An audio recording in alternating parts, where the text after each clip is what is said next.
How many of you will be serving meat at your graduation parties?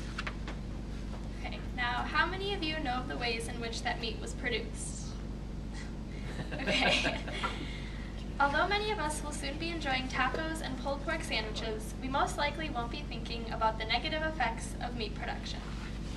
Americans are consuming meat in massive amounts, but is the U.S. agricultural policy regarding production of meat and regulation of meat producers in the best interest of American citizens? My answer to this question is no, because of the damage that factory farms are doing to the environment, the ways in which they are harming human health, the cruel treatment of animals, and the weakening of the laws that were put in place to regulate CAFOs, or concentrated animal feeding operations. The only ways to fix this problem include educating the American public on the abuses of factory farms and calling for increased government action. As many of you have probably never heard the terms CAFO or factory farm, I will provide some background information as to what these operations are. In the 1970s, high food prices threatened our national economy, and the need for a more efficient farming system arose. The answer to this problem was found in large-scale farms called CAFOs, or factory farms, which can produce large quantities of meat at low prices. However, these farms are proving to have disastrous effects. First, these large-scale meat-raising farms are negatively affecting the environment. Factory farms can hold large quantities of animals, which produce large quantities of waste. A factory farm in Utah that houses 500,000 pigs produces more waste each year than the city of Manhattan. Factory farmers collect this waste in lagoons where it will stand for months, be discharged into water sources, or be sprayed back onto the crops, which causes massive air and water pollution. When this waste sits in the lagoons, it can break down because it is in the absence of oxygen, and it produces greenhouse gases. Research done by the Pew Commission shows that in recent years, the meat-raising industry has emitted more greenhouse gases than automobiles. Besides affecting the environment, factory farms also affect human health. People who live in proximity to factory farms inhale poisonous gases, which can cause debilitating health effects, such as memory loss and asthma. Factory farms also negatively affect people across the nation. Johns Hopkins University recently conducted studies on samples of chicken that were raised on CAFOs, and they found the use of illegal antibiotics, arsenic, caffeine, Tylenol, and Benadryl on this chicken. This means that when we eat meat that was raised on factory farms, we are also consuming all of these chemicals. A problem that is closely related to the human health issue is the way in which factory farmers raise their animals. CAFOs treat animals inhumanely, inject them with chemicals, and force them into crowded living spaces. David Kirby, the author of a book called Animal Factory, explains that when animals are living in such crowded spaces, they often engage in deadly fights with one another, spread diseases rapidly, and are constantly under high levels of stress. And as you can see from these pictures over here, it can help you get a better idea of just how confined these animals are. So while CAFOs are continuing all of these abuses, the laws that were put in place to regulate them are being weakened. The Environmental Protection Agency began regulating CAFOs in 2003, but these regulations have been weakened twice in the past 5 years. Now, only CAFOs who regularly discharge their waste into water sources need to apply for permits. This implies that in the case of heavy rainfall or another natural disaster, a CAFO could discharge its waste into a water source without having a permit that says it will do so in a manner that is as responsible as is possible. But despite these many abuses, CAFOs can be beneficial to both the national and many local economies. CAFOs undoubtedly provide a cheap and efficient source of meat, and they often buy feed and other necessary farming supplies from the area they are built in. Although our meat-producing industry may appear to be meeting the global food demand, there is an obvious lack of moral and responsible farming practices. As these farms are becoming larger and less numerous, family farms are disappearing, and small-scale farming suppliers are going out of business.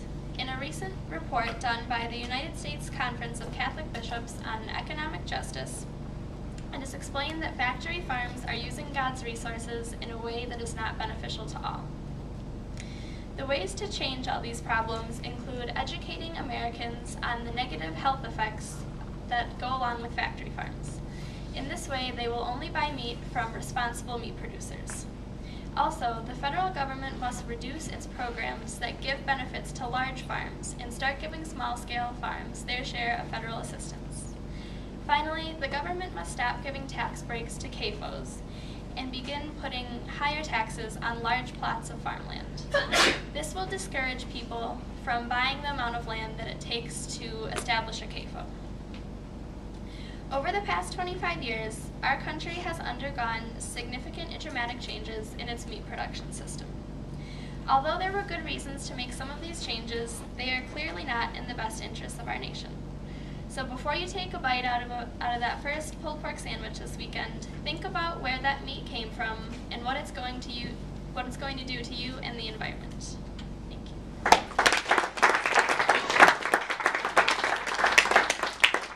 Questions? So if they were to regulate CAFOs more and possibly get rid of many of them, wouldn't we see an enormous increase in price of meat, and would that impact all of us in a negative way?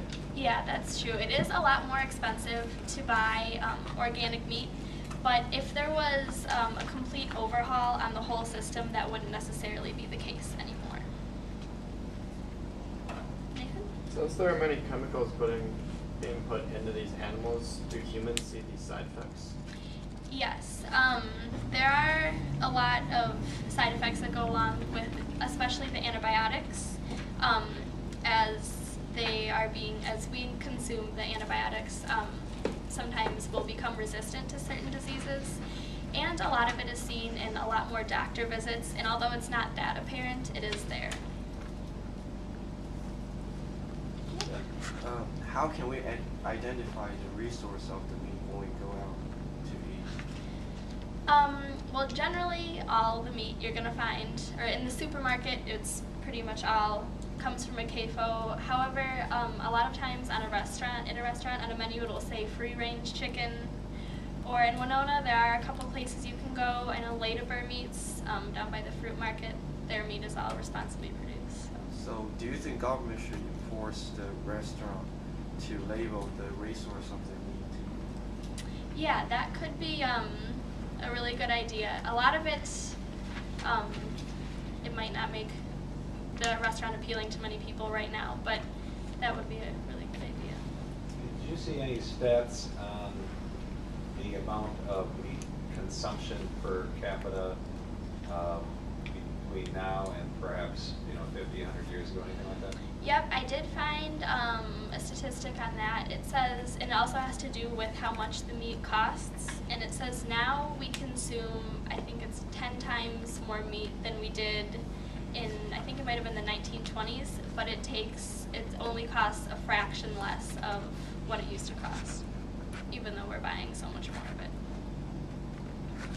Are like the owners of CAFOs or like who run CAFOs required to like provide the information or like what they're? Yeah, they have these national pollutant discharge elimination systems, and they have to make these nutrient plans, and they have to make them available for the public, the people who are going to be living in that area, to see them. How about in Winona County, is there A, do you know how many of these operations there are, and B, are there groups that are fighting it locally? I'm not sure about in Winona County, but I know near Austin, Minnesota, places like that, there are more of them as you head that direction. But in Winona County, there are movements fighting it. I know like at the farmers market and things like that, those people are feel very strongly about responsible food. First question, are you advocating soybeans for the graduation party? Not exactly. Okay, number 2. You mentioned tax breaks for them. What's the rationale for getting tax breaks? Or do all farmers get them, or just CAFOs? The large ones. It's based on how much meat they produce. So they get it for the production? Yep. And then when we showed Food Inc., we talked about how there were laws protecting some of these CAFOs from investigation or from people talking about how to produce. Are those still in effect? And yes, they are still in effect. how do they get those, justify those? Well, I'm not sure if there's really any justification for them, but they are still in effect, and besides just the laws, there's the kind of intimidation factor of people who work there, or if they do disclose any of this information, or I know people have taken videos or photos and posted them for the public, and then they're fired and they'll never be hired by any of these companies again. All right, thanks for throwing the dampers on the party.